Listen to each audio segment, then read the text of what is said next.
Alright, so I recently played through some classic Konami beat 'em ups. We'll start off talking with the Simpsons arcade game. I have played this first level before, but I really don't remember when or where. I don't think it was with an authentic arcade machine. If I had to guess, I think they re-released the game around the same time as the movie, and I probably played the demo or the full game with someone else. I was actually thinking that it was an unlockable in the Simpsons game by EA that was released around the same time, but that wasn't the case. I played through that recently and realized that, unfortunately. So this I'm playing right here is a port, I believe, of the 4-player version of the arcade game for the Sega Dreamcast on Redream.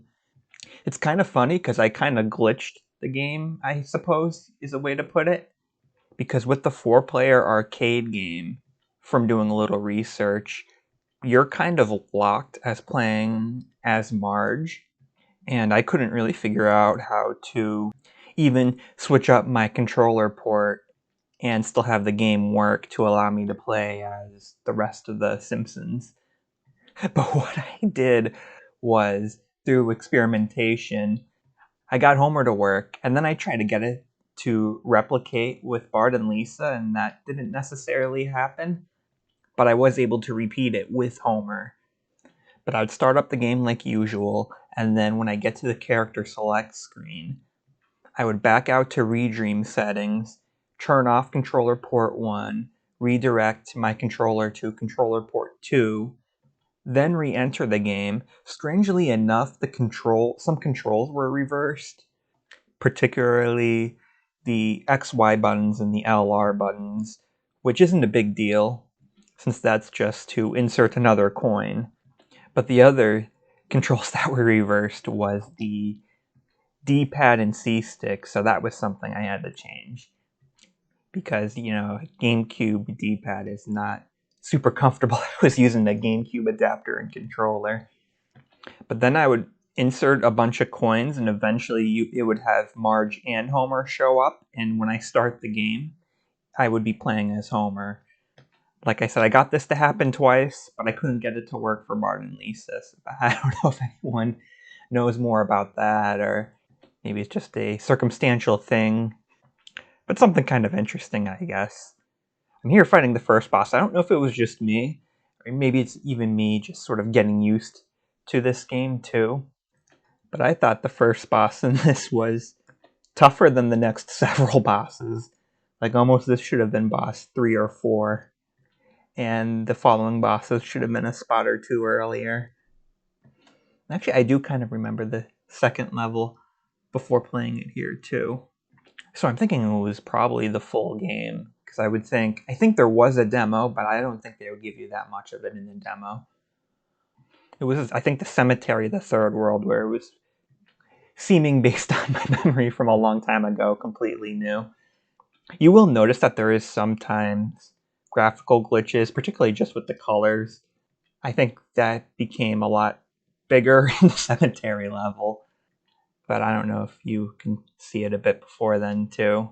But it wasn't really a big deal. Still more than playable. Played completely fine.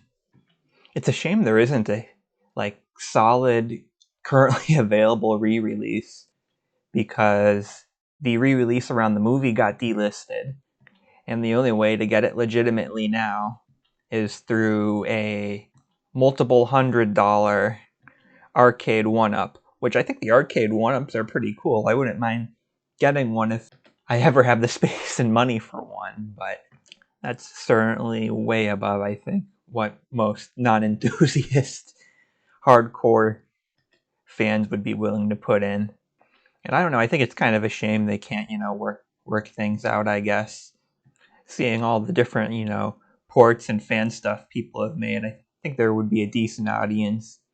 Even that aside, with the Simpsons IP alone, best case scenario would be if they ever released it with, the Turtles arcade game, but with the licensing there, that would never happen. So I don't know, because I don't imagine them nowadays just releasing it on its own. Maybe they can do a like Konami collection with some of their original IP and have The Simpsons as part of it. I don't know. Would people be willing to dump more than $1 or $2 nowadays to play this game that's ultimately less than an hour long, you know? A lot of replayability and fun to be had, but I don't know. With the current standard and, the effort they would need to make it happen, what that's, sort of balance for value would be. It's kind of interesting too, seeing some of these, original characters, but, some references to the show in that. I wonder if, because I haven't seen too much of Simpsons after like the first 10 seasons, I believe, is what I saw online to about watch through. But this would have been out around that time. I was going to say, I don't know if any of these characters have ever appeared here first, but then appeared in an episode of The Simpsons later. I think that would be kind of a cool reference. I already sort of mentioned the other Konami beat 'em up I played through, being the TMNT arcade game. I've played this game at least twice before. Once my parents went out, I believe, furniture shopping, and actually the furniture store of all places had an arcade machine of this. And I remember getting mad because we had to leave and I was still in the middle of it, thinking I was close to beating the game. Now, that was when I was a stupid kid. I realize now I was nowhere close.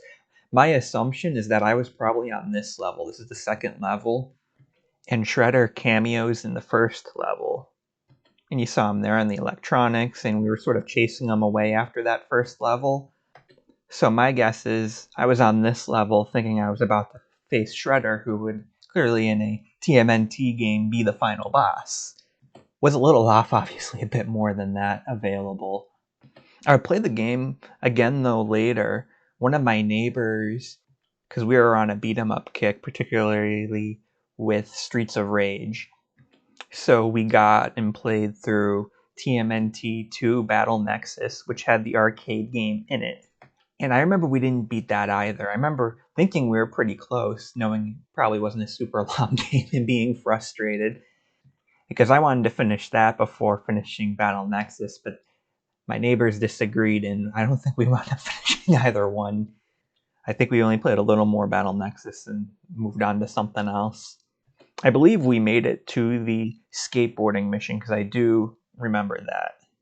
And I'm playing right now, too, on Dolphin with my Battle Nexus backup.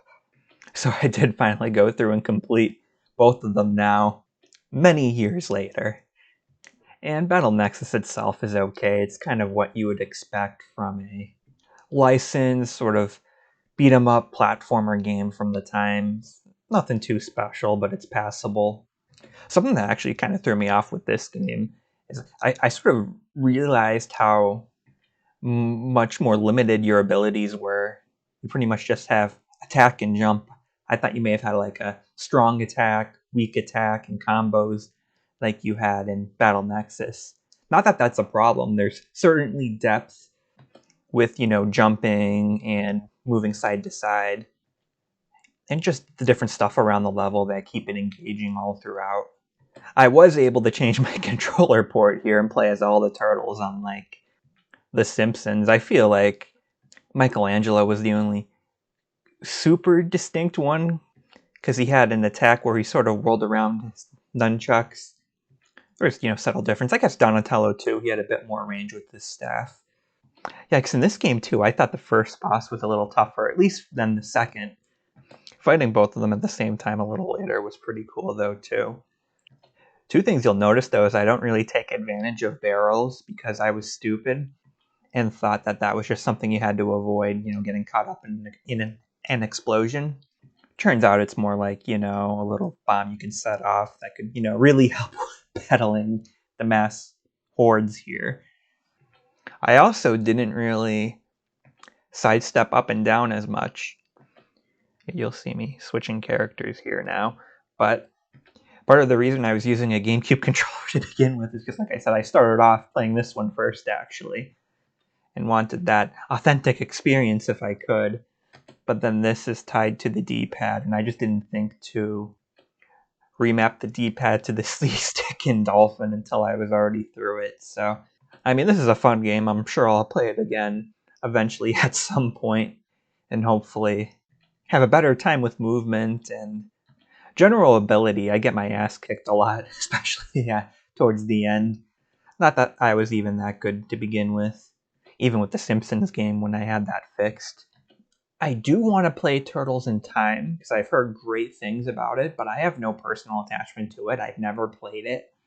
And it's like one of those things like Battle Nexus and this arcade game have nostalgia. So is the Simpsons game. But Turtles in Time doesn't have that strength, and I just don't know if the Cowabunga collection or even going back and getting Mutant Nightmare, which we did also have, but we didn't really like it as much and never made it far enough to unlock Turtles in Time, I believe. You have to go pretty far in this one to even get this arcade game. Oh yeah, because I think I'm pretty stupid with that spike wall there coming up, but right there, a risk that was definitely not worth taking, but I took anyway. What's up with the alligator on the bottom too? I was seeing if it would do anything, but it never did. I don't know if I'm missing something there, but like I said, I feel like at this point you're looking at $20 at least, which isn't a lot, but once again, for a arcade game that you have no attachment to, that you only play for maybe an hour, I mean, I don't know. I don't know if the rest of the Cowabunga collection's worth it. And like I said, I don't really have a desire to play Mutant Nightmare. So I don't know. I guess I'm hoping for a better sale, but at the same time, I'm worried it's going to, at least the Cowabunga collection option is going to get delisted at some point. I guess it's relatively new, though, so it might go down on sale again and be up on the storefront for a while. But then again, you never know. There's been other games that have been delisted ridiculously quick. But hopefully with the IP and the legacy, that doesn't happen. I don't fare well against this boss either. I wasn't even quite sure if this was boss or just reinforcements. I think I focused on them at first for a while. But yeah, it was definitely a pretty fun experience. I'm not as into the Turtles as I am into the Simpsons, so I don't really get the references in that as much, but still just a really fun game that can be appreciated regardless. I will say that I believe it was the next level, the one right before the skateboarding level. I think it was the highway one. I will say that level got to be a bit much. I think it went on a little too long. It didn't really, I don't know, introduce a lot of interesting environmental situations or enemies and that sort of thing.